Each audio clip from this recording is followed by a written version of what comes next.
With this in mind, it's my privilege to introduce a young woman who not only is a melanoma survivor, who will be celebrating 5 years now, being cancer-free since her last treatment, but with someone who I've had the privilege of participating in her care as her surgeon, unfortunately several times, and as a friend.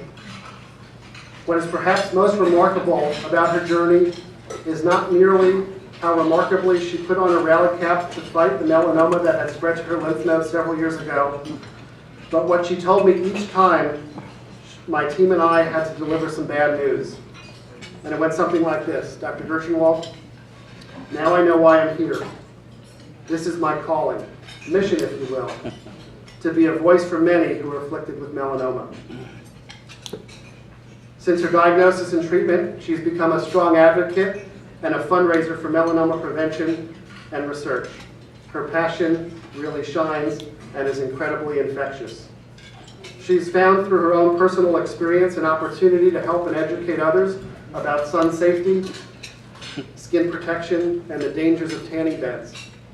This past summer, she supported the passage of a new Texas law requiring that patrons of tanning bed salons, at least 18 years old, are no longer permitted. This new law, which I had mentioned took effect in September, is expected to significantly reduce skin cancer risk, and what better way is there to making an impact than preventing cancer in the first place? As the use of tanning beds before age 18 has been associated with an increased risk by over 85%. We're delighted that she's here tonight with her mother, Barbara Isom. So please welcome me in joining in welcoming Cheri Huber.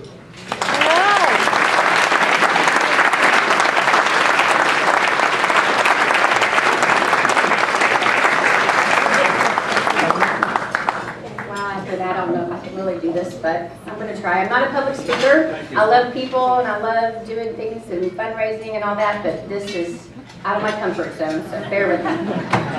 Thank you, Dr. Gershenwald. It was an honor and a privilege to actually be standing on stage where I had the honor of seeing such wonderful people up here already. My story started 26 years ago. Tanning and being tan had become very popular. And at 15, going on 16, I talked my mom into signing a consent form to allow me to tan. She joined not too long after me, because, blondes was pretty. So after that, we realized that the monthly amount that we were spending, we could just buy our own tanning bed. So we did. We put it in our shop right next to our office, and we tanned 5 times a week. We didn't have any regulations, because with a real tanning bed company that you had to go in and you couldn't tan 24 hours prior to the 24 hours that you tan, but you had to have 24 hours in between your tanning.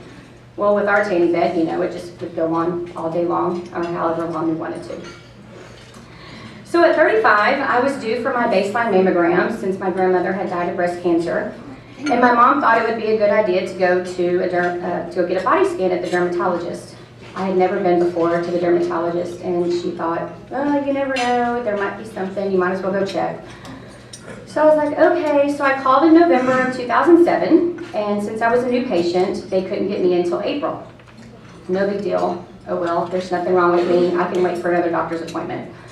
But in December, the doctor's office called me and told me that there was a cancellation in January. I thought that was a little strange. Now I know that it was the act of God. He intervened, and they asked me if I would like to take that appointment. And I was like, well, sure, okay. So right when I walked in, tan, of course, my dermatologist, Dr. Rabin, she gave me the cold shoulder. She was not happy.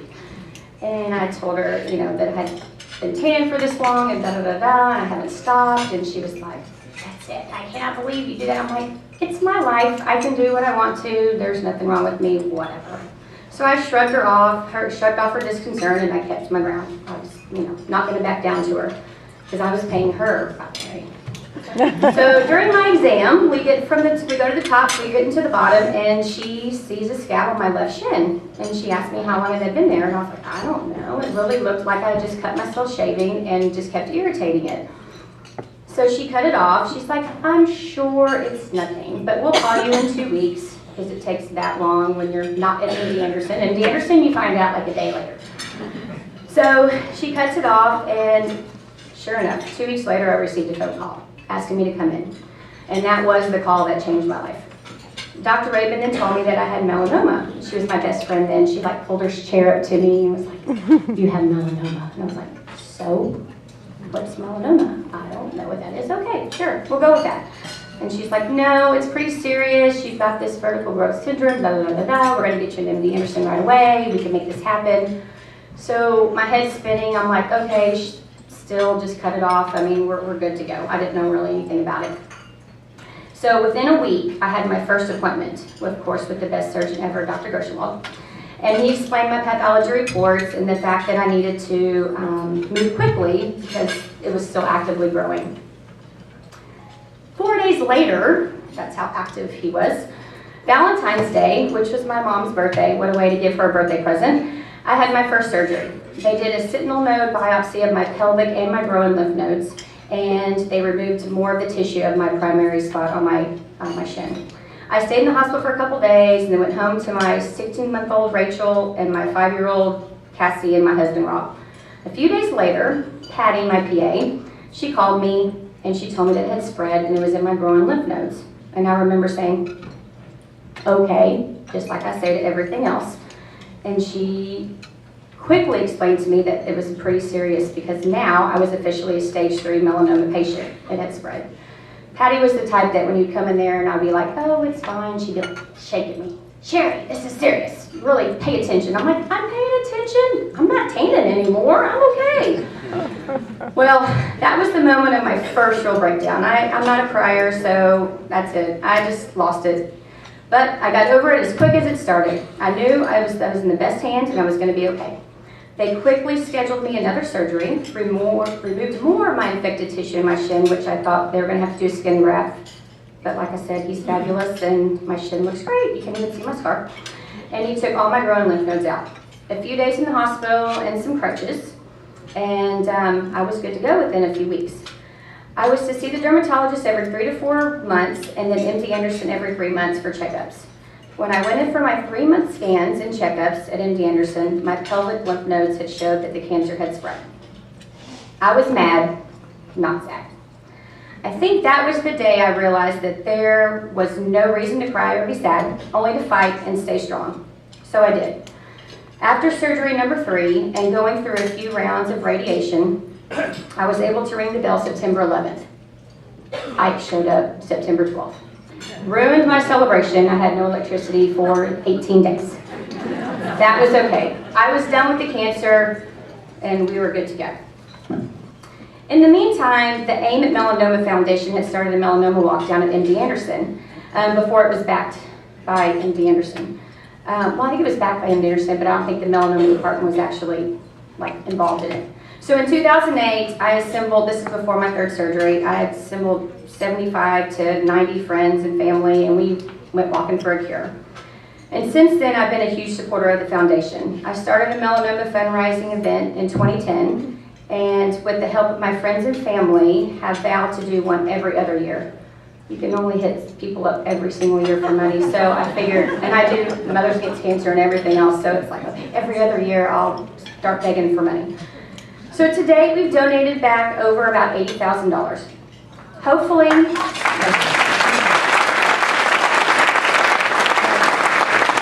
now, in the past couple of years, I think the money goes to the Melanoma Research Center at MD Anderson. So that's why I'm pushing more than I kind of did before. Hopefully at our May 2014, y'all just Google it, 2014, Bill's Cafe, Cheri Huber, y'all all need to be there. We can raise more money and awareness. And I think that's my big thing is the awareness. My kids, they'll come over, they'll have friends over, and no one's allowed to walk into our backyard without sunscreen. We have a beach house. My husband was like, "Do we need to sell the beach house?" I'm like, no, we just now are aware. We take precautions, we do what we need to do, and we don't let anyone else do what they want to do, they do what we do. I mean, that's just the way it goes. So I remember thanking God, it was the strangest thing. I remember thanking God one night for giving me the disease and not my friends and my family. I don't lay down, and I never will. My dermatologist passes out my number to everyone. She called me and she's like, Cheri, I don't know anyone that's taken this disease the way you have, and I really think I want to share your number if someone needs to talk. I'm like, go for it. Actually, I just counseled someone this last week that's going through it in Louisiana. I'm trying to get her here to MD Anderson, so we're trying to get her over here. I love to tell my story, and I hope it makes a difference in people's lives. Dr. Gershenwald and his team, they saved my life. Walking into MD Anderson can be a very overwhelming experience, but I have to say, even the first thing they make you do is learn your number. You're not treated like a number, but if you don't know your number, you don't get blood, you don't get blood taken, which sometimes is nice because I don't like needles, but you have to know your number, your birthday, and your name. So, just so you know, if you ever get it, you have to know that. But with thousands of sick people walking in and out every day, the staff continues to smile, and they make I think y'all know what y'all's hospital is called, MD Anderson, most of the day Anderson, because when you're there all day long. And it's not because, no one's being efficient, it's just because you're there all day long. By the way, if you have to do scans, do them on the weekends. Especially at the Maze Clinic. Oh, yeah. Love that clinic. No parking.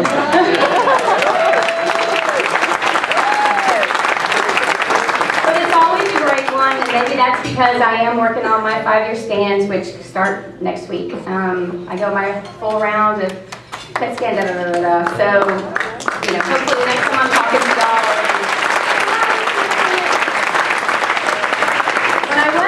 To do the interview regarding the tanning bill, which started a few months ago, that my doctor headed up, I felt honored and special, and I am so excited that his hard work and his commitment to it has paid off.